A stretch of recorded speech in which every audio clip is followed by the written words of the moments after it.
একসময় একটি গ্রামে দুই ভাই থাকত, গোপাল ও নেপাল। গোপাল ছিল গরিব আর নেপাল ছিল তুলনামূলক ধনী। কিন্তু নেপালের স্ত্রী বিমলা সবসময় গোপালদের হিংসা করত। এক বছর গ্রামে প্রচণ্ড বৃষ্টি হল। আকাশে কালো মেঘের গর্জন। নদীর জল ধীরে ধীরে গ্রামে ঢুকতে শুরু করেছে। মানুষজন যে যার মতো নিরাপদ আশ্রয়ের খুঁজে ছুটছে। কিন্তু গ্রামের এক কোণে দাঁড়িয়ে গোপাল শুধু অসহায় চোখে নিজের ঘরের দিকে তাকিয়ে আছে। হঠাৎ প্রচণ্ড স্রোতে গোপালের ছোট্ট ঘর মুহূর্তের মধ্যে ভেসে গেল। কমলা চোখে জল মুছতে মুছতে বলল, ওগো, আমাদের ঘরটা তো চোখের সামনে ভেসে গেল। মন খারাপ করো না, আমরা সবাই বেঁচে আছি, এটাই সবচেয়ে বড় কথা। বাবা, এখন আমরা কোথায় থাকব? ভয় পাস না মা, আমরা তোর কাকা নেপালের বাড়িতে যাব। নিশ্চয়ই তারা আমাদের আশ্রয় দেবে।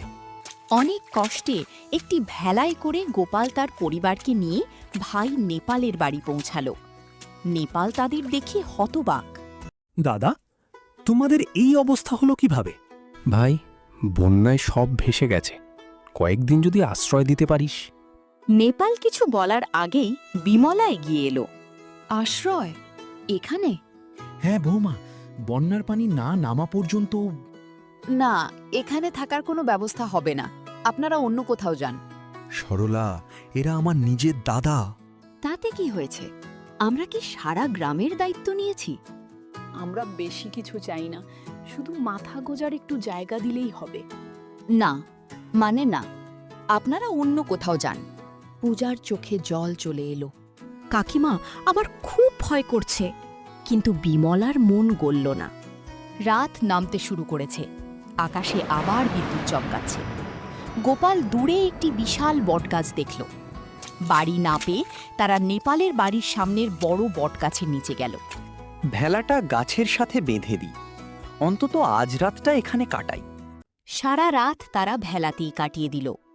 পরদিন সকালে কমলা বিমলার কাছে তার মেয়ের জন্য খাবার আনতে গেল। পূজাটা খুব ক্ষুধার্ত, একটু খাবার পাওয়া যাবে? না, আমাদের কাছে কিছু নেই। কমলা কষ্ট পেলেও কিছু বলল না। আকাশে আবার কালো মেঘ জমতে শুরু করল। বাবা, আবার ঝড় আসবে নাকি? হতে পারে, তাই আগে থেকেই ব্যবস্থা নিতে হবে। কি ব্যবস্থা? আমরা গাছের ওপরে একটা মাচা বানাবো। কয়েক ঘন্টার পরিশ্রমে গোপাল গাছের ওপর সুন্দর একটি মাচা তৈরি করল। সেখানে পরিবার নিয়ে নিরাপদে থাকতে শুরু করল। বাবা, মাচাটা কত সুন্দর হয়েছে। বিপদ মানুষকে অনেক কিছু শিখিয়ে দেয় মা। ওদিকে বিমলা গোপালদের নিয়ে বিদ্রূপ করত। দেখো দেখো, মানুষ না পাখি গাছের ওপরে বাসা বানিয়ে থাকে। কিন্তু প্রকৃতি যেন অন্য কিছু ভাবছিল। সেই রাতেই শুরু হলো ভয়ঙ্কর ঝড়।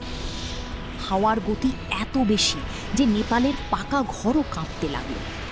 বিমলা, এই ঘরে আর থাকা নিরাপদ নয়। এখন কি করব? চলো ভেলায় উঠি।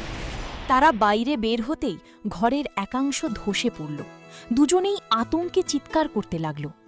দূরে মাচার ওপর বসে গোপাল সব শুনতে পেল। মনে হচ্ছে কেউ বিপদে পড়েছে। মনে হচ্ছে নেপাল ও বিমলা বিপদে পড়েছে। এক সেকেন্ডও দেরি করল না গোপাল। প্রচণ্ড বৃষ্টি আর স্রোতের মধ্যে গোপাল ছুটে গেল। অনেক কষ্টে নেপাল ও বিমলাকে উদ্ধার করে নিজের মাচায় নিয়ে এলো। উদ্ধার হওয়ার পর সরলা লজ্জায় মাথা নিচু করে রইল। দেখলে সরলা, যেদিন আমাদের আশ্রয় দাওনি সেদিনও আমরা কিছু বলিনি। আজ ভাগ্যের পরিহাসে তোমাদেরই আমাদের কাছে আসতে হলো। এসব কথা এখন থাক, ওরা বেঁচে গেছে, এটাই বড় কথা। সরলার চোখে জল চলে এলো। আমি খুব ভুল করেছি, তোমাদের কষ্ট দিয়েছি, অপমান করেছি। আমাকে ক্ষমা করে দাও। ভুল সবাই করে, ভুল বুঝতে পারাটাই বড় কথা।